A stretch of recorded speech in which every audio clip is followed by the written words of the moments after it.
ऐसा है कि आप एक बैग लाइक स्ट्रक्चर है जिसके अंदर यकीनन जैसे लाइट रिएक्शन होता है, और लाइट रिएक्शन के हवाले से हमने पढ़ा था कि वाटर की स्प्लिट होगी, फोटोलाइसिस ऑफ वाटर होगी जिसमें ऑक्सीजन भी बनेगी। लाइक इसी थाइलेकोइड की मेम्ब्रेन के अंदर एक इलेक्ट्रॉन ट्रांसपोर्ट चेन या ईटीसी भी मौजूद है, और इस ईटीसी इलेक्ट्रॉन ट्रांसपोर्ट चेन के हवाले से अल्टीमेटली जैसे एक NADPH से मॉलिक्यूल भी बनेगा, ATP मॉलिक्यूल भी बनेगा, जो ये दोनों कैल्विन साइकिल को ड्राइव करने के लिए, कैल्विन साइकिल या जिसे आप कहते हैं डार्क रिएक्शन भी कहते हैं, उसको ड्राइव करने के लिए, जिसमें अल्टीमेटली जैसे ग्लूकोज बनती है, तो कैल्विन साइकिल को ड्राइव करने के लिए ये दोनों का यूज़ या इस्तेमाल होगा, ATP और NADPH। तो देन जो है NADP और ATP प्लस भी इनमें से वापस लाइट रिएक्शन के दौरान ये वापस ATP और NADPH बनते हैं। ओवरऑल जिसमें लाइट रिक्वायर्ड होती है उसे कहते हैं लाइट डिपेंडेंट और लाइट रिएक्शन। लाइट के बगैर लाइट इंडिपेंडेंट रिएक्शन, यानी लाइट का होना ज़रूरी नहीं है। बिकॉज लाइट क्यों ज़रूरी होती है? लाइट इस वजह से ज़रूरी होती है कि सोलर एनर्जी को केमिकल एनर्जी में कन्वर्ट करना है, और लाइट एनर्जी की वजह से जो इलेक्ट्रॉन होते हैं, जैसे इलेक्ट्रॉन एक्साइट होते हैं, जो क्लोरोफिल मॉलिक्यूल से इलेक्ट्रॉन जो यकीनन इलेक्ट्रॉन ट्रांसपोर्ट चेन के अंदर जाएंगे, और फाइनली जैसे NADPH जो बनता है उसके लिए फाइनल और टर्मिनल इलेक्ट्रॉन एक्सेप्टर होना चाहिए, जिसमें अल्टीमेटली NADPH बने जो आगे कैल्विन साइकिल को ड्राइव करे। तो ये ओवरऑल जैसे इलस्ट्रेशन थी, हमने जैसे डिस्कस किया था। तो सबसे पहले हम हमारे बुक के हवाले से रोल ऑफ लाइट में आएंगे। ये लाइट क्यों ज़रूरी होती है? जैसे आपको पता है कि लाइट फोटोसिंथेसिस के हवाले से लाइट का वेरी इंपॉर्टेंट रोल है। जैसे सुबह भी जैसे हमने डिस्कस किया था कि जो थाइलेकोइड है, थाइलेकोइड के अंदर जैसे PS2 और PS1, photo system 2 and photo system 1, thylakoid की मेम्ब्रेन के अंदर PS2 एंड PS1। तो इसके अंदर जैसे काफ़ी सारी जो पिगमेंट मॉलिक्यूल होते हैं, पिगमेंट मॉलिक्यूल वो मॉलिक्यूल होते हैं जो लाइट को जैसे एब्जॉर्ब करते हैं। लाइट को एब्जॉर्ब करने के बाद उसको एक जैसे रिफ्लेक्शन भी होती है, एब्जॉर्प्शन भी लाइट की होती है। रिफ्लेक्शन से विजिबल कलर की सूरत में नज़र आते हैं। तो एक जिस तरह से pigment molecule plus protein, pigment plus protein molecule photo system 2 and photo system 1 के अंदर है। तो ये पिगमेंट मॉलिक्यूल जैसे सनलाइट पैकेट्स में ट्रैवल करके, या जिसको फोटॉन कहते हैं, तो ये जैसे PS है, फोटो सिस्टम है। फोटो सिस्टम के अंदर जैसे प्रोटीन प्लस पिगमेंट, ये सारे पिगमेंट मॉलिक्यूल है। ये ओवरऑल हम इससे कहेंगे फोटो सिस्टम, और इसके अंदर ये लाइक जो है pigment molecule plus protein molecule भी होते हैं। तो लाइट जो ट्रैवल कर रही है फोटॉन्स, इसके देन जो है पिगमेंट मॉलिक्यूल इसको एब्जॉर्ब कर रहे हैं। एब्जॉर्ब करने के बाद देन एक खास मॉलिक्यूल है chlorophyll A molecule, primary pigment reaction. जैसे फोटो सिस्टम 2 हो या फोटो सिस्टम 1 हो, उनके अंदर एक जैसे वेरी इंपॉर्टेंट मॉलिक्यूल होता है प्राइमरी पिगमेंट रिएक्शन। जैसे आमतौर पे उससे रिएक्शन सेंटर के अंदर special pair of chlorophyll A molecule होता है। वहाँ से जैसे जब ये लाइट एनर्जी पहुँचती है, तो वहाँ से जैसे 2 फोटॉन हिट करते हैं, तो पेयर ऑफ इलेक्ट्रॉन जैसे वहाँ से इजेक्ट होते हैं। इलेक्ट्रॉन ग्राउंड स्टेट से एक्साइटेड स्टेट में आ जाएंगे, और इस तरह से जो है वो इलेक्ट्रॉन उनको आगे एक्सेप्ट करने वाले आगे इलेक्ट्रॉन ट्रांसपोर्ट चेन होगी, उसके अंदर यकीनन ये इलेक्ट्रॉन चले जाएंगे। तो फोटॉन जब भी जिस तरह से हिट करती है पिगमेंट मॉलिक्यूल को, तो एक पिगमेंट से होते हुए दूसरे तीसरे ट्रांसफर ऑफ एनर्जी, और देन एक special pair of chlorophyll A molecule होता है। Special pair of chlorophyll A molecule होता है, वहाँ से इलेक्ट्रॉन जैसे इंजेक्ट होते हैं, और उनको एक्सेप्ट करने वाला एक जैसे प्राइमरी इलेक्ट्रॉन एक्सेप्टर होता है, शॉर्ट फॉर्म में प्राइमरी इलेक्ट्रॉन एक्सेप्टर। देन वो प्राइमरी इलेक्ट्रॉन एक्सेप्टर इन इलेक्ट्रॉन को एक्सेप्ट करता है। देन आगे जिस तरह से वो इलेक्ट्रॉन ट्रांसपोर्ट चेन के अंदर चले जाते हैं, जैसे PS2 का प्राइमरी इलेक्ट्रॉन एक्सेप्टर थियोफाइट plastoquinone cytochrome BF complex, then plastocyanin PS1 के बाद देन FT पेरिडॉक्सिन, NADP is reduced to NADPH finally. तो इस तरह से इलेक्ट्रॉन ट्रांसपोर्ट चेन यकीनन आपने पढ़ा होगा। तो ये जो रोल होता है वेरी इंपॉर्टेंट रोल होता है लाइट का। जैसे अभी हमने जैसे लाइट के हवाले से डिस्कस किया था कि जैसे ये फोटॉन जैसे लाइट एनर्जी जैसे हिट करती है क्लोरोफिल मॉलिक्यूल को, देन पिगमेंट टू पिगमेंट होता हुआ एक special pair of chlorophyll A molecule होता है। क्लोरोफिल ए मॉलिक्यूल जैसे PS2 के अंदर होगा, उसकी लाइट की एब्जॉर्प्शन का जो स्पेक्ट्रम होता है 680 नैनोमीटर होता है, जो PS2 या फोटो सिस्टम 2 कहलाता है। इसी तरह से PS1 का जो होता है वो क्लोरोफिल ए मॉलिक्यूल जिसे P700 कहते हैं, यानी 700 नैनोमीटर की वेवलेंथ की जो लाइट होगी उसको जैसे एब्जॉर्ब करेंगे। देन क्लोरोफिल इन मॉलिक्यूल से पेयर ऑफ इलेक्ट्रॉन जैसे यहाँ से ग्राउंड स्टेट से एक्साइटेड स्टेट में आता है, ये प्राइमरी इलेक्ट्रॉन एक्सेप्टर होता है और यही इलेक्ट्रॉन आगे इलेक्ट्रॉन ट्रांसपोर्ट चेन में जाता है। जैसे ये क्या है, किसको रिजर्बल करता है, जैसे इलस्ट्रेशन के अंदर आप देखेंगे ये थाइलेक्वाइड की मेम्ब्रेन है, थाइलेक्वाइड की मेम्ब्रेन है जो फास्फोलिपिड की बनी हुई है। जैसे ये मॉलिक्यूल फास्फोलिपिड की मॉलिक्यूल है, बट उनके साथ साथ इलेक्ट्रॉन ट्रांसपोर्ट चेन भी है। जैसे पहला जैसे प्लास्टोक्विनोन, देन जो cytochrome BF complex, then PC plastocyanin, ये plastoquinone cytochrome BF complex, cytochrome complex है। इसके बाद जैसे PC के बाद ये PS1 के बाद है FD ferredoxin, then NADP is reduced to NADPH in the presence of NADP reductase enzyme की मदद से। तो यानी कि लाइट एनर्जी का एक वेरी इंपॉर्टेंट रोल ये है कि लाइट इलेक्ट्रॉन्स को जैसे यहाँ पे इजेक्ट किया क्लोरोफिल मॉलिक्यूल से को देन ग्राउंड स्टेट से एक्साइटेड स्टेट में ले आने के लिए क्लोरोफिल मॉलिक्यूल में पेयर ऑफ इलेक्ट्रॉन जैसे यहाँ पे इजेक्ट हुए, इतनी लाइट एनर्जी की जरूरत है। लाइट एनर्जी उसको एब्जॉर्ब करने वाले जो मॉलिक्यूल होते हैं उन्हें हम कहते हैं पिगमेंट कहते हैं। वेरियस टाइप की पिगमेंट्स है, हर एक के पिगमेंट की अलग एक एब्जॉर्प्शन का स्पेक्ट्रम होता है visible light. Chlorophyll A, chlorophyll B, carotenoids, उसमें जैसे ज़ैंथोफिल भी आ जाती है। ज़ैंथोफिल ये तो डिफरेंट वेव लेंथ की जो ये पिगमेंट्स होती हैं डिफरेंट वेव लेंथ को एब्जॉर्ब को करते हैं और देन यकीनन जैसे आगे एनर्जी ये ट्रांसफ़र होती है। फाइनली जैसे क्लोरोफिल ए जो होता है वहाँ से जैसे इलेक्ट्रॉन का जैसे एयर इजेक्ट होता है और प्राइमरी इलेक्ट्रॉन एक्सेप्टर PS2 का भी होता है एज वेल एज PS1 का भी होता है। ये दोनों फोटो सिस्टम चाहे PS2 हो या PS1 साइमल्टेनियसली वर्क कर रहे होते हैं और उसकी जो इलेक्ट्रॉन ट्रांसपोर्ट की जो चैन होगी उसमें PS2 से देन PQ के बाद then cytochrome BF complex, then PC plastocyanin, then PS1 photo system 1 उसका भी जैसे इलेक्ट्रॉन आगे इजेक्ट होगा तो FD ferredoxin and then NADP is reduce to NADPH। इस तरह से फ्लो ऑफ इलेक्ट्रॉन जो होता है उसे हम कहते हैं non cyclic flow of electron. इस फ्लो ऑफ इलेक्ट्रॉन को कहेंगे non cyclic flow of electron. और ये Z लेटर की तरह जैसे फ्लो हो रही है तो इस स्कीम को Z स्कीम भी कहते हैं, नेम दिया जाता है जिसमें फ्लो ऑफ इलेक्ट्रॉन।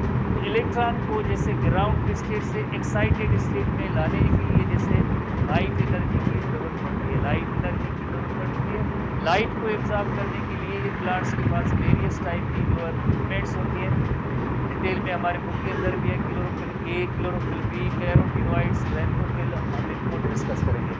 स्पेशली जो है क्लोरोफिल मॉलिक्यूल की स्ट्रक्चर भी हमारे यहाँ में दी गई है जिसके दो रीजन सब पढ़ेंगे। एक हेड रीजन है, हेड रीजन की स्ट्रक्चर में आप देखेंगे और देन एक जैसे ओवरऑल टेल रीजन उसके अंदर जैसे दो जैसे टेल की साइड चेन्स होती है उनको 1 बाय 1 डिस्कस करेंगे। तो सबसे पहले हम आते हैं रोल ऑफ लाइट पे कि लाइट का क्या रोल होता है फोटोसिंथेसिस के हवाले से। What is the role of light in photosynthesis. तो आपने जैसे देखा वेरी इंपॉर्टेंट रोल ये हुआ कि लाइट इलेक्ट्रॉन्स को जैसे ग्राउंड स्टेट से एक्साइटेड स्टेट में ले आने के लिए लाइट एनर्जी की ज़रूरत होती है। ये जो इलस्ट्रेशन होती है इस इलस्ट्रेशन में जैसे आप देख रहे हैं कि ये जो थाइलेक्वाइड की मेम्ब्रेन है फास्फोलिपिड के जैसे 2 लेयर है, प्लस में उनके यहाँ जैसे यकीनन हमने पढ़ा था, आपको याद नहीं होगा थाइलेक्वाइड की जो मेम्ब्रेन होती है उसके अंदर जैसे ऐसे कॉम्प्लेक्सेस होते हैं, प्रोटीन कॉम्प्लेक्सेस होते हैं जिससे PS2 कहते हैं। Photo system 2 protein plus pigment ये फोटो सिस्टम 2 है और उसके साथ एक रिएक्शन सेंटर भी है। Reaction centre special pair of chlorophyll A molecule होता है और देन प्राइमरी इलेक्ट्रॉन एक्सेप्टर जो क्लोरोफिल मॉलिक्यूल से लाइक यहाँ से यकीनन पेयर ऑफ इलेक्ट्रॉन जाएगा उसको एक्सेप्ट करते हैं। तो बहरहाल आगे ये सारी चीज़ें डिस्कस होंगी। सबसे पहले जैसे रोल ऑफ लाइट पे आते हैं कि लाइट का जैसे क्या रोल होता है फोटोसिंथेसिस के हवाले से, भी बुक है उसके हवाले से भी पॉइंट्स को डिस्कस करेंगे। लाइट का रोल क्या है, जैसे लाइट के हवाले से अगर आप देखा जाए तो जो एक प्लांट्स में जो फोटोसिंथेसिस के लिए जो लाइट होता है जैसे यूज़ या इस्तेमाल या जो रोल है वो विजिबल लाइट का है। जैसे लाइट की स्पेक्ट्रम के हवाले से आपने यकीनन फिजिक्स या केमिस्ट्री में पढ़ा होगा। विजिबल लाइट जो बहुत ही एक स्मॉल जो वेवलेंथ है उस पर जैसे ये विजिबल लाइट पे हम देखेंगे कि उसकी जो वेवलेंथ है 400 नैनोमीटर से लेकर तकरीबन 700 नैनोमीटर तक, ये जो 7 कलर की जो लाइट का स्पेक्ट्रम जो होता है उससे हम कहते हैं विजिबल लाइट। हर कलर की जैसे एब्जॉर्प्शन का स्पेक्ट्रम अलग अलग वेवलेंथ का होता है। जैसे हम 7 कलर्स वाले VIBGYOR विब्रियो, जैसे हम एक लाइट पढ़ते हैं violet, indigo, blue, green, yellow, orange and red. हर एक कलर की जैसे अलग अलग वेवलेंथ होती है उसके स्पेक्ट्रम के हवाले से। जैसे जितनी जैसे आपने फिजिक्स के अंदर पढ़ा होगा जैसे ये वेव्स वेवलेंथ जितनी जैसे शॉर्ट वेवलेंथ होगी तो उसमें एनर्जी ज़्यादा होती है, इंक्रीजिंग लेवल ऑफ एनर्जी। तो ये जितनी शॉर्ट लेंथ होगी वेवलेंथ होगी तो उतनी उसमें ज़्यादा एनर्जी होगी। 400 ये जो शॉर्ट वेवलेंथ है और 700 जो इसमें वेवलेंथ ये ज़रा विजिबल लाइट के हवाले से अगर हम कंपेयर करें तो यानी यकीनन जो 400 नैनोमीटर की वेवलेंथ है इसमें ज़्यादा एनर्जी होगी। और जिस तरह से रेड लाइट है उसमें यकीनन ये 700 नैनोमीटर एज कम्पेयर तो उसमें जैसे कम जो है जैसे एनर्जी होती है, लाइट एनर्जी। तो हर एक पिगमेंट की जो एब्जॉर्प्शन का स्पेक्ट्रम होता है वो अलग अलग होता है। एक्सपेरिमेंट परफॉर्म किए गए कि पेस्ट जैसे लाइक कौन सी पिगमेंट्स होती है जो ज़्यादा जैसे लाइट को जैसे एब्जॉर्ब करती है जिनमें एनर्जी ज़्यादा होती है। तो इस हवाले से एक्सपेरिमेंटेशन की गई और हमारे उसका एक ग्राफ भी दिया गया है जिससे विजिबल लाइट के हवाले से। जैसे ये आपको जैसे रेड लाइट है उसके बाद इंफ्रारेड शुरू होता है, रेड के बाद इंफ्रारेड। यहाँ पे पहला कलर जैसे वायोलेट है, वायोलेट कलर से पहले अल्ट्रा वायोलेट के बाद देन यकीनन यहाँ पे violet, indigo, blue, green, yellow, orange and finally red colour. VIBGYOR हर एक जैसे अलग उसकी जो एक वेवलेंथ है कलर के हवाले से।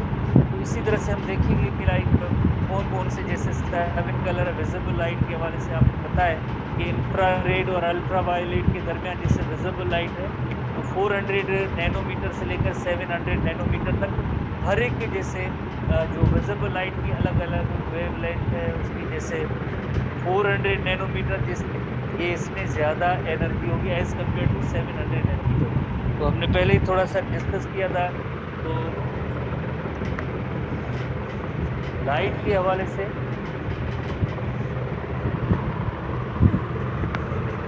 एक्सपेरिमेंट जो की गई तो उसमें इस तरह का ग्राफ है जैसे ये वेवलेंथ है और ये डिफरेंट कलर्स है। तो आप जैसे देखिए ब्लू कलर की जो लाइट होती है उसकी जैसे यकीनन जो लाइट की एब्जॉर्प्शन स्पेक्ट्रम के हवाले से ये ब्लू लाइट किस कलर की जैसे लाइट जैसे ब्लू कलर में वेवलेंथ इसमें जैसे यकीनन इसमें एनर्जी ज़्यादा होती है। वेवलेंथ क्लोरोफिल वाली जो क्लोरोफिल बी है वो ब्लू लाइट को जैसे एब्जॉर्ब करता है इसमें तो इसकी वेवलेंथ ज़्यादा है। जैसे अगर क्लोरोफिल बी को देखा जाए ग्रीन की नहीं है उसमें येलो की इतनी जैसे ग्राफ में इसकी पोजीशन नहीं आ रही है।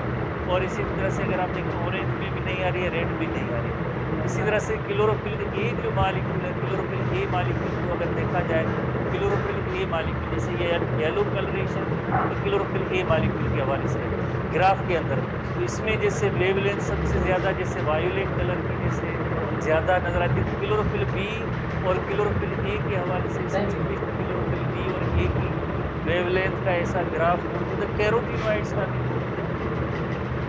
के हवाले से ज़्यादा जो एक्टिविटी होती है इन्हीं क्लोरोफिल ए और बी मालिक्यूल्स की होगी जिनको हम जैसे रीडिंग की कुछ पॉइंट्स हैं जैसे sunlight is electromagnetic form of full range of electromagnetic radiation is called electromagnetic spectrum.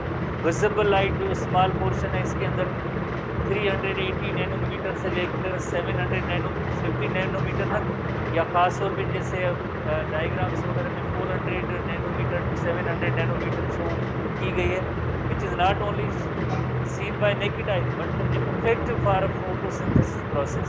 तो ये जो है इफेक्ट फॉर फोटोसिंथेसिस भी है, विजिबल लाइट का पोर्शन, अल्ट्रा वायलेट का नहीं है, इंफ्रारेड रेडिएशन का नहीं है, विजिबल लाइट का portion. Effectiveness of a particular wavelength of light, the process of photosynthesis primarily depends upon the absorption of the plant body, कि plant कितनी लाइट को जिससे एब्जॉर्ब कर सकते हैं। तो डिफरेंट वेवलेंथ कलर्स की आप visible light are different absorb by the various photosynthetic pigments. So हर वेवलेंथ है its own effectiveness for the process of photosynthesis. जैसे if plant is illuminated in different colours, experiment किया गया, plant को illuminate किया गया, इल्यूमिनेट की meaning है उसको जैसे लाइट दी गई, डिफरेंट वेवलेंथ की लाइट दी गई, और देन उसका इफेक्ट चेक किया गया कि कौन सी जो वेवलेंथ वाली जो लाइट है उसमें रेट ऑफ फोटोसिंथेसिस ज़्यादा होता है। तो light made by one, the rate of photosynthesis measured on the data obtained in this way and plotted in graph, उसको ग्राफिकल रिप्रेजेंटेशन में दिया गया। The rate of photosynthesis will be variable in different colours of the light. जैसे हमने देखा कि rate of photosynthesis chlorophyll B के हवाले से जैसे ज़्यादा था, तो आखिर में कार हम जैसे देखेंगे कि क्लोरोफिल बी, इसकी जैसे क्लोरोफिल बी के हवाले ऐसी तस्वीर हमारे बुक में भी है, जो क्लोरोफिल बी ब्लू कलर की जैसे वेवलेंथ सबसे ज़्यादा उसका लाइट का स्पेक्ट्रम है। कैरोटीनॉइड्स में इतना ज़्यादा नहीं है, बट कैरोटीनॉइड्स भी ज़रूरी होती है बिकॉज लाइट तो बहुत ज़्यादा क्वांटिटी आ भी रही होती है, और उसको एब्जॉर्ब करने की भी जो वेरियस वेवलेंथ की पिगमेंट, हर एक की पिगमेंट अलग उसकी वेवलेंथ है, कैरोटीनॉइड भी होनी चाहिए। तो ये एक्सेस जो लाइट आती है यकीनन क्लोरोफिल मॉलिक्यूल को डिस्ट्रॉय कर सकती है। तो ऐसी जो accessory other than chlorophyll molecule के दूसरी भी पिगमेंट्स होती है वो ज़रूरी है, जैसे फोटो रिसेप्शन का काम करती है, जैसे एक्स्ट्रा लाइट है वो डैमेज कर सकती है क्लोरोफिल मॉलिक्यूल को, या ऐसे होगा कि कैरोटीनॉइड्स कभी जो है यकीनन जैसे क्लोरोफिल मॉलिक्यूल को भी जैसे ये प्रोटॉन या एनर्जी दे सकते हैं, तो आगे जैसे ये सारी चीज़ें मौजूद है, बट ये सबसे ज़्यादा जैसे क्लोरोफिल बी मॉलिक्यूल जैसे यकीनन क्लोरोफिल बी जो और chlorophyll A that are very necessary for the photosynthesis. Primary pigment जैसे क्लोरोफिल ए मॉलिक्यूल, जिसका फार्मूला भी हमारी बुक के अंदर, एसटी की बुक के अंदर मौजूद है, बहुत ही इंपॉर्टेंट सवाल, C55H72O5N4M की फार्मूला। इसी तरह से वो क्लोरोफिल ए और बी दोनों का फार्मूला दिया गया है। मैं इस वजह से ये रिपीट करना हूँ, बता रहा हूँ कि ये सवाल टेस्ट में 1-2 बार आ चुका है। हिंदी टेस्ट की जो सवाल है उसके अंदर क्लोरोफिल ए और बी का जो फार्मूला आ चुका है, सवाल पूछा गया था, इस वजह से chlorophyll A and chlorophyll B का जैसे ये फार्मूला है आपको याद रखना है। तो क्लोरोफिल ए मॉलिक्यूल जो ब्लूइश ग्रीन पिगमेंट है, सारे photosynthetic organism except photosynthetic bacteria उनके अंदर पाई जाती है, सबके अंदर, तो ये प्राइमरी पिगमेंट कहलाती है। इसी तरह से chlorophyll b molecule yellowish green pigment है, कहाँ पे जैसे photosynthetic organism, but brown red algae and photosynthetic bacteria minus. इस तरह से अल्जी के अंदर भी क्लोरोफिल मॉलिक्यूल होते हैं, बट उनकी नेम में क्लोरोफिल CPE मॉलिक्यूल है। Xanthophyll orange and red colour की पिगमेंट्स हैं। Carotenoids absorb blue green and violet pigment और reflect red yellow and white. कोई भी चीज़ जैसे आप लाल से बड़ा होगा रिफ्लेक्ट होकर आती है तो हमें नजर आती है, बाकी जो लाइट है वो एब्जॉर्ब होती है। तो लाइट की एब्जॉर्प्शन की कलर है रेड ब्लू है, ग्रीन है, वायलेट। ये भी क्वेश्चन 2 बार 3 बार शायद टेस्ट में आ चुका है कैरोटीनॉइड्स के हवाले से। और इसी तरह से जो है सवाल आ चुका है 2-3 बार, ये जरूर यकीनन जैसे लाइट को एब्जॉर्ब करती है। कैरोटीनॉइड्स के हवाले से जैसे हमने लाइक आप स्टूडेंट्स को याद होगा लिपिड के हवाले से हमने पढ़ा था, कैरोटीनॉइड्स जो टर्पिनॉइड लिपिड है, लिपिड का कौन सा फॉर्म है, टर्पिनॉइड है, और येलो ऑरेंज रेड या ब्राउन इनकी पिगमेंट्स होती है, और इनकी जो रेंज है ब्लू और वायोलेट कलर की एब्जॉर्प्शन का स्पेक्ट्रम है वही रेंज इसको जो एब्जॉर्ब करते हैं। खास तौर पे जैसे आपने देखा होगा फॉल की मीनिंग होती है ऑटम, ऑटम की सीज़न के अंदर खिज़ां के मौसम में आपने देखा होगा अक्सर जो लीफ जो गिरने वाले होते हैं उनका कलर थोड़ा सा येलोइश होता है, उस वक्त ये जो है पिगमेंट्स ज़ाहिर होती है, एक्सपोज होती है, अनमास्क होती है, बिकॉज क्लोरोफिल मॉलिक्यूल देन वहाँ पे डिस्ट्रॉय हो जाते हैं, क्लोरोसिस होती है, बाकी रिमेनिंग दूसरी पिगमेंट्स होती हैं उनकी कलरेशन जाहिर होती है। इस वजह से they are seen leave before leave fall season में, ऑटम सीजन में, present in some flowers and fruits उनके अंदर भी मौजूद है। एसटीबी बुक के अंदर जैसे फ्लावर एंड फ्रूट्स का जो एग्जाम्पल भी दिया गया है, जैसे सनफ्लावर है या फ्रूट्स के हवाले से टोमेटो का कलर रेड है, फ्लावर्स का कलर येलो है, वाई बिकॉज ऑफ कैरोटीनॉइड्स। ये एक्सेसरी पिगमेंट्स हैं along with chlorophyll molecules. Accessory की मीनिंग है इजाफी, क्योंकि प्राइमरी पिगमेंट जैसे यकीनन क्लोरोफिल के molecule primary photosynthetic pigment and then transfer to the chlorophyll के मॉलिक्यूल। ठीक है, तो ये आगे एक हमने इलस्ट्रेशन आगे किस तरह पिगमेंट्स लाइट को जिससे एब्जॉर्ब करते हैं, इस हवाले से एक इलस्ट्रेशन भी है कि how they transfer the light to other components chlorophyll.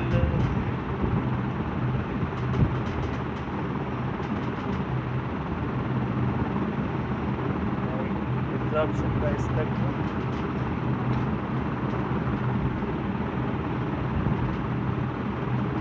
Carotenoids, then chlorophyll B के बाद then chlorophyll A and then reaction centre. तो कैरोटीनॉइड्स लाइट की जितनी क्वांटिटी जो एब्जॉर्ब करते हैं वो क्लोरोफिल बी के बाद chlorophyll A, special pair of chlorophyll A the reaction centre होता है, वहाँ से जो इलेक्ट्रॉन से इंजेक्ट होते हैं। तो फोटॉन या सनलाइट का जो इतना ज़्यादा अमाउंट आ रहा है वो लाइट की जो ट्रांसफ़र होती है वो कैरोटीनॉइड से क्लोरोफिल बी के बाद chlorophyll A and then reaction centre. तो ऐसे जो मॉलिक्यूल्स होते हैं कलेक्टिवली हम इन्हें कहते हैं एंटीना कॉम्प्लेक्स भी कहते हैं, लाइट हार्वेस्टिंग कॉम्प्लेक्स भी कहते हैं, also called light harvesting complex, because ये लाइट एनर्जी को रिसीव करने वाले element molecule along with the protein molecules, जिन्हें हम कहते हैं light harvesting complex, antenna complex. Light harvesting complex plus reaction centre is collectively called as photo system, जिसे हम जैसे फोटो सिस्टम भी कहते हैं। तो यकीनन जैसे फोटो सिस्टम के आगे एक ओवरऑल जैसे डेफिनेशंस भी होंगे तो आप इनको जैसे आगे नोट करते जाएंगे, बट हम वापस आ रहे हैं कैरोटीनॉइड्स के हवाले से जो डिस्कस कर रहे थे। Carotenoids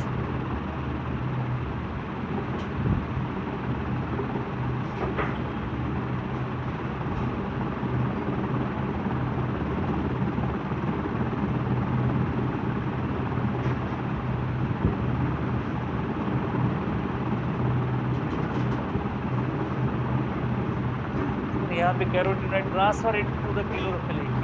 carotenoids act as accessory pigment. तो अभी हमने देखा कि कैरोटीनॉइड्स की जो लाइट का एब्जॉर्प्शन का जो स्पेक्ट्रम होता है कैरोटीनॉइड से देन क्लोरोफिल बी के बाद क्लोरोफिल ए के बाद देन रिएक्शन सेंटर के बाद देन वहाँ से pair of electron inject, primary electron acceptor PS2 का और PS1 का। Therefore they protect the chlorophyll A from the excess light. जैसे आपको पता है कि लाइट की क्वांटिटी तो ज़्यादा आ रही है, डायरेक्टली क्लोरोफिल ए के पास नहीं गई है, तो ये क्लोरोफिल ए मॉलिक्यूल को जैसे एक्सेस लाइट से भी बचाते हैं। तो अदर जो अमाउंट है एक्सेस लाइट का वो उसको एब्जॉर्ब करने वाले कैरोटीनॉइड्स होते हैं। So they chlorophyll from excess of the light, otherwise क्या होगा क्लोरोसिस का अमल हो जाएगा, क्लोरोफिल डिस्ट्रॉय हो जाएगी।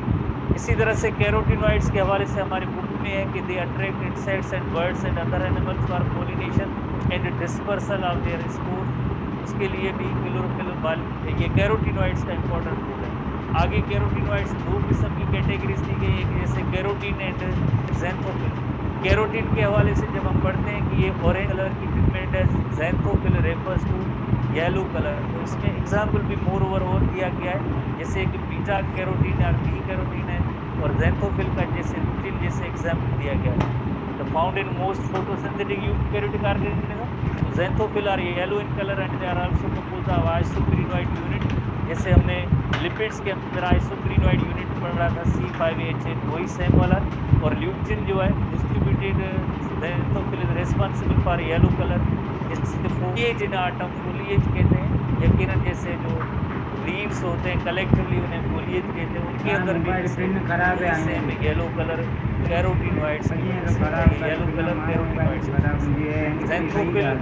ज़ैंथोफिल जैसे आपको पता है कि ज़ैंथोफिल येलो कलर का, इसी तरह से कैरोटीन जो बीटा कैरोटीन है ये भी इसमें जैसे ऑरेंज कलर की है, आइसोप्रीनोइड यूनिट का जिनसे बना होता है, कैरोटीनॉइड की कैटेगरी में आते हैं। अब जैसे हमें कुछ लाइट के रोल के हवाले से पढ़ेंगे कि लाइट एनर्जी कितनी ज़रूरी होती है फोटोसिंथेसिस के लिए।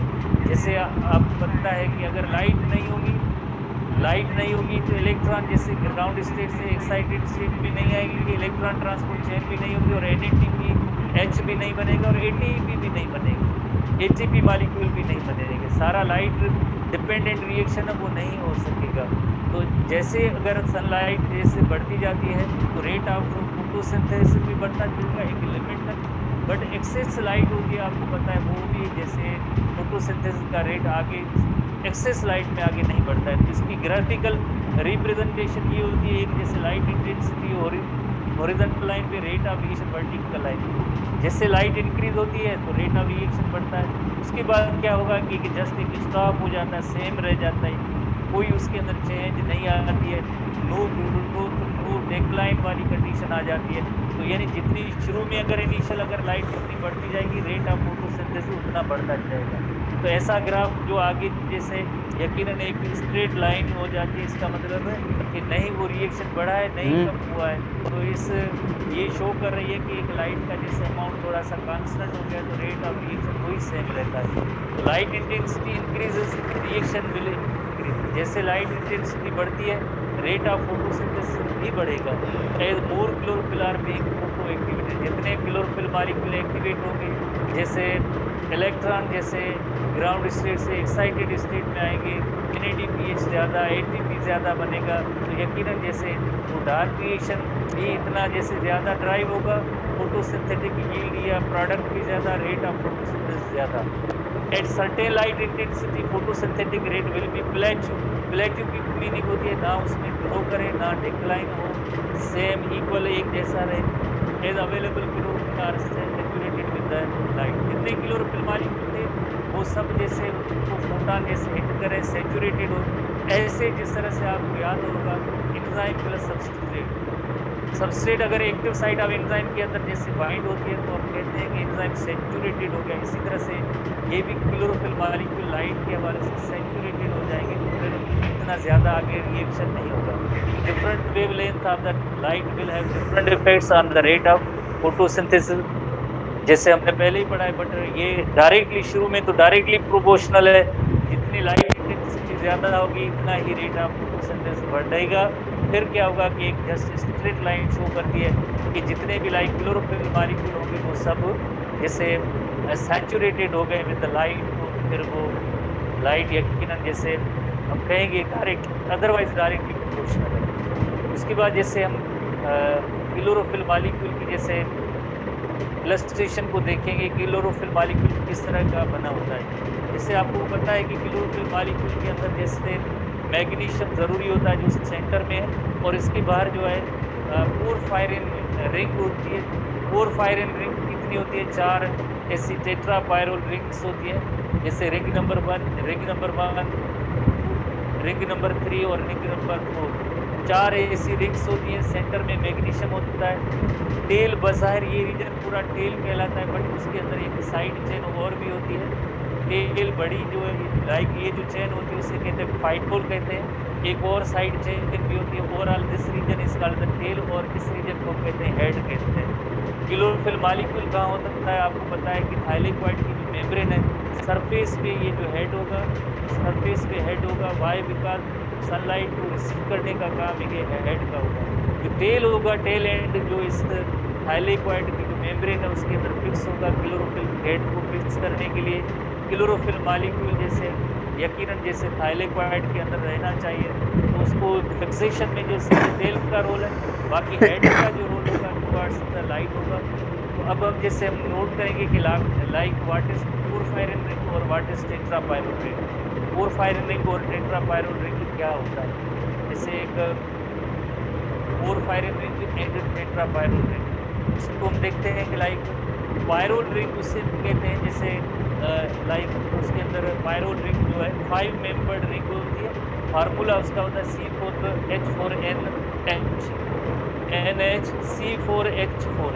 ये एक 5 मेंबर्ड रिंग होती है, 5 मेंबर्ड रिंग होती है। ऐसी कितनी रिंग्स होती है? ऐसी होती है 4 रिंग्स होती है, ऐसी टोटल 4 रिंग्स होती है। जैसे रिंग नंबर, जैसे अगर हम कहेंगे 1 है, रिंग नंबर 2 है, ये 5 मेंबर्ड रिंग है, ये भी 5 मेंबर्ड रिंग है, और ये भी एक 5 मेंबर्ड रिंग है, और इस तरह से ये भी एक 5 मेंबर्ड रिंग है।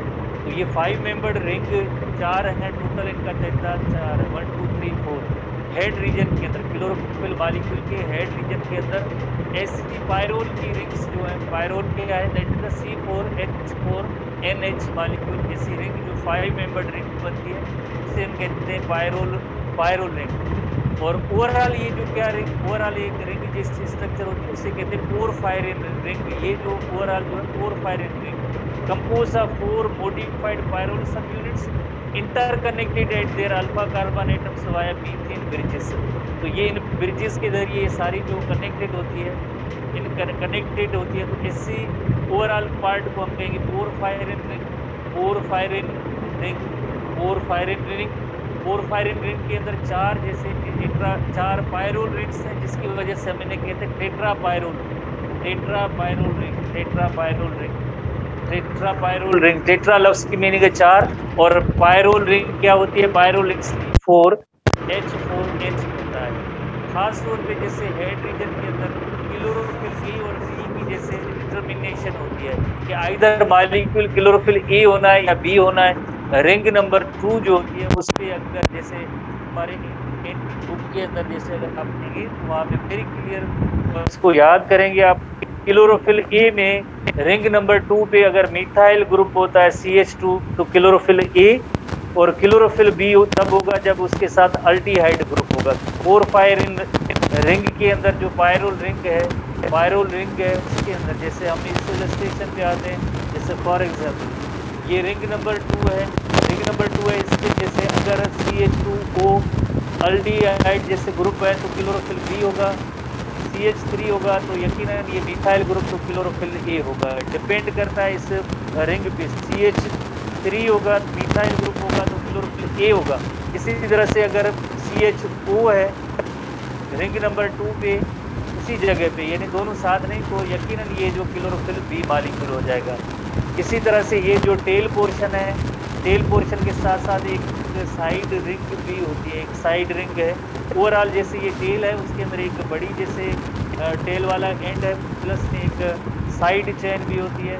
बाकी ये रीजन जैसे ग्रीन कलरेशन रिप्रेजेंट कर रहा है कि इसके अंदर जैसे ये टुवर्ड्स सनलाइट होता है, लाइट को एब्जॉर्ब करने वाला होता है।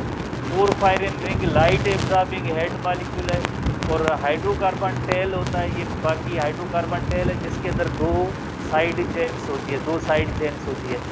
बाकी जैसे अगर हम देखें क्लोरोप्लास्ट के हवाले से तो ये थाइलेक्वाइड के जैसे स्टेक्स हैं, जैसे ग्रेना कहते हैं। एक थाइलेक्वाइड की जो मेम्ब्रेन होती है फास्फोलिपिड तो है ही है, बट इसके अंदर जैसे cluster of pigment molecules embedded along with protein molecule, जैसे फोटोसिस्टम वगैरह कह रहे थे, फोटोसिस्टम 2 और फोटोसिस्टम 1, उनके अंदर वेरियस टाइप की क्लोरोफिल मॉलिक्यूल है। कैरोटीनॉइड्स भी है, carotenoids, then chlorophyll B, chlorophyll A, then special pair of chlorophyll A molecule वहाँ तक जैसे लाइट पहुँचती है।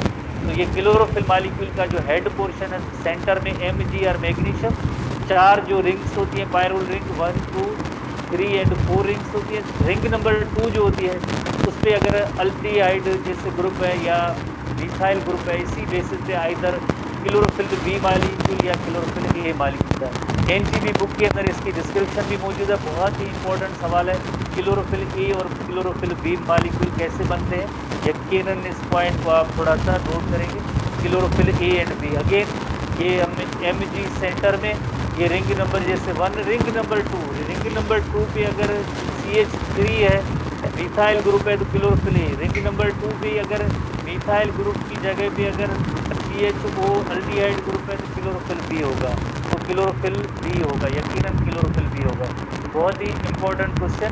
और ये पोरफायरिन हेड है, इस पोरफायरिन हेड के अंदर टेट्रापायरोल रिंग 4 जो है पायरोल रिंग्स हैं, बायरोल रिंग नंबर 1 5 मेंबर्ड रिंग है, C4H4 C4H4NH जैसे उसका फार्मूला है।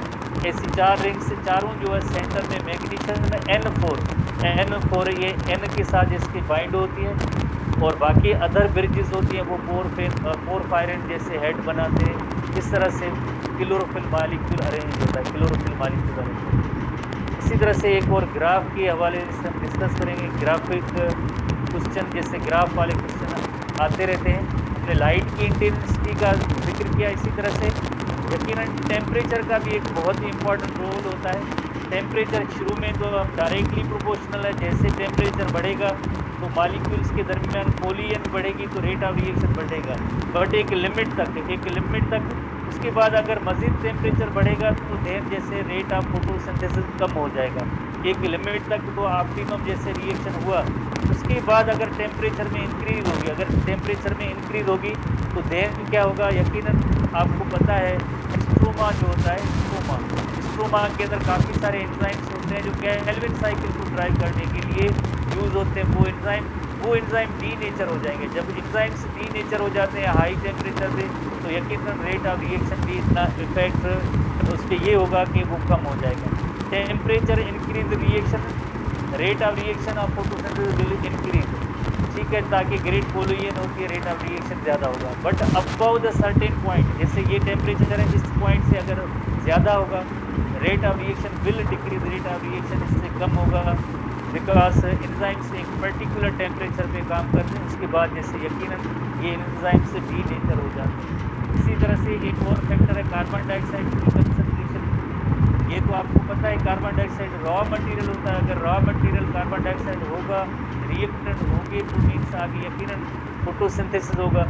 इसी तरह से जैसे वही सेम बात कार्बन डाइऑक्साइड की कंसंट्रेशन, जैसे कार्बन डाइऑक्साइड की कंसंट्रेशन शुरू में जितनी आप ज़्यादा ऐड करेंगे रेट ऑफ रिएक्शन इतना बढ़ जाएगा। फिर जैसे कि स्ट्रेट लाइन शो करती है वाई, बिकॉज जितने भी उसके अंदर जैसे कार्बन डाइऑक्साइड में सक्सेसर मॉलिक्यूल होंगे डार्क रिएक्शन के, वो सारे ऑक्यूपाई हो जाएंगे, तो देन रेट ऑफ रिएक्शन एक इक्वल सेम उसमें कंसंट्रेशन आ जाएगी। Carbon dioxide concentration increase, rate of the reaction will increase, जैसे उसमें कार्बोहाइड्रेट बनते जाएंगे at certain concentration of CO2। एक कार्बन डाइऑक्साइड की फोटोसिंथेटिक रेट विल बी प्लेटू की मीनिंग होती है सेम रहता है, ना उसमें कम होता है ना ज़्यादा होता है। A is the enzyme responsible for carbon dioxide fixation are saturated, because उसको एक कार्बन डाइऑक्साइड के एक्सेप्टर हो, ये सारे सेचुरेटेड हो जाते हैं, तो फिर यकीनन आगे रिएक्शन नहीं बढ़ेगा। तो ऐसे ग्राफिकल क्वेश्चन में भी आए, कभी आते थे ना भी आए, बट आपके जहन में होनी चाहिए। तो शुरू में रेट ऑफ रिएक्शन बढ़ेगा, जैसे ही किसी चीज़ की कंसंट्रेशन बढ़ेगी देन जो है सेम या इक्वल रह जाते हैं, तो मीन्स उसका मतलब ये होता है कि वो सारे जो ऑक्यूपाई हो गए एंजाइम्स वगैरह, तो उसे हम कहेंगे वो सेम रहता है। आखिर में बस आज के दिन के हवाले से थोड़ी सी 2-3 टर्मिनोलॉजी पढ़ लें, कल हम दोबारा से इसको डिस्कस भी करेंगे और नए सिरे से इसको देखेंगे। आज के दिन के हवाले से थोड़ी सी टर्मिनोलॉजी इसको आप ध्यान रखेंगे जो कल इस्तेमाल होगी। एक होगा एंटीना कॉम्प्लेक्स और light harvesting complex, array of protein plus chlorophyll molecule embedded in thylakoid membrane. ये थाइलेकोइड मेम्ब्रेन है और इसके अंदर जैसे प्रोटीन प्लस पिगमेंट जो एक दूसरे के साथ अरेंज होते हैं, इनका काम होता है which transfer light energy from one chlorophyll to another chlorophyll to special pair of chlorophyll A molecule. जैसे हमने पढ़ा था कि कैरोटीनॉइड से क्लोरोफिल बी, कैरोटीनॉइड से क्लोरोफिल बी से क्लोरोफिल ए, और देन एक special pair of chlorophyll A the reaction centre होता है।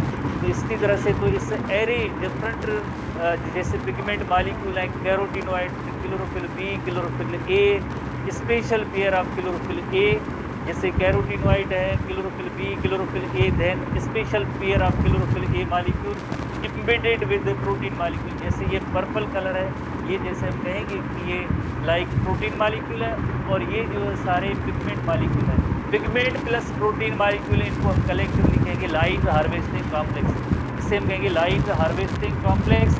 लाइट हार्वेस्टिंग कॉम्प्लेक्स के अंदर एक प्रोटीन आते हैं और दूसरी पिगमेंट मॉलिक्यूल आते हैं। Collectively it is called light harvesting complex, जिसे एंटीना कॉम्प्लेक्स भी कहते हैं, एंटीना मॉलिक्यूल भी कहते हैं। दूसरा जो टर्म आप सीखेंगे वो है reaction centre.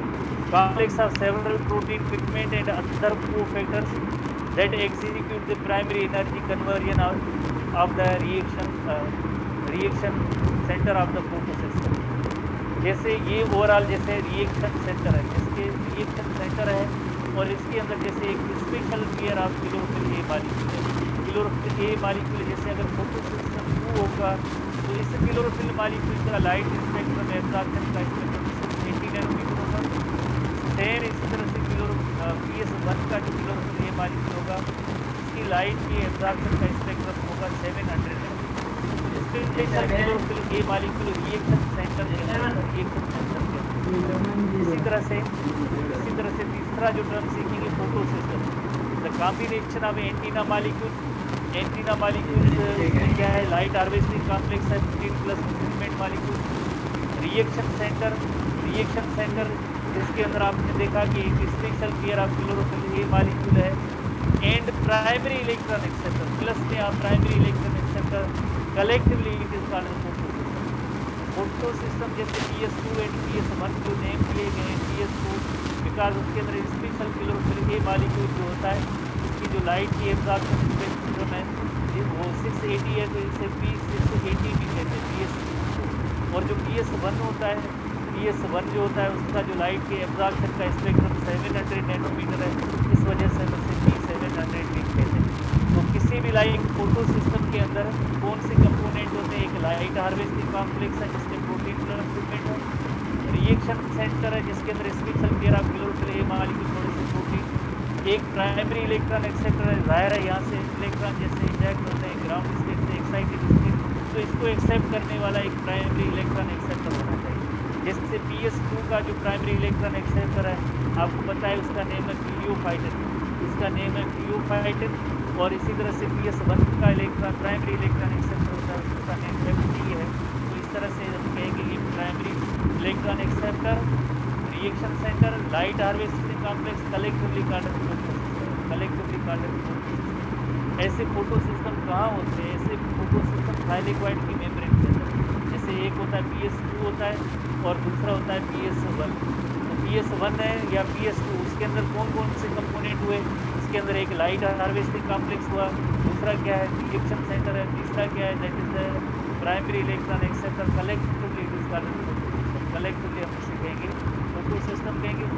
Energy of photon is used to excite an electron of the pigment. जाहिर है ये जो फोटॉन की एनर्जी है, ये जो pigment molecule specially chlorophyll a molecule है उसमें जैसे इलेक्ट्रॉन को एक्साइट करने के लिए ये एनर्जी यूज होती है। यही जैसे मेन और इम्पोर्टेंट। कल हम इसको दोबारा से भी थोड़ा देखेंगे फोटोसिंथेसिस के हवाले से। अभी हमने फोटोसिंथेसिस की मैकेनिज्म जैसे कहेंगे अब कोई भी नहीं पढ़ी, कल जैसे वाटर का रोल भी पढ़ेंगे और वाटर का रोल क्या होता है और जैसे लाइट रिएक्शन क्या होगा, डार्क रिएक्शन, ऐसा डिटेल में आगे चलते जाएंगे। जस्ट ये आज थोड़ा सा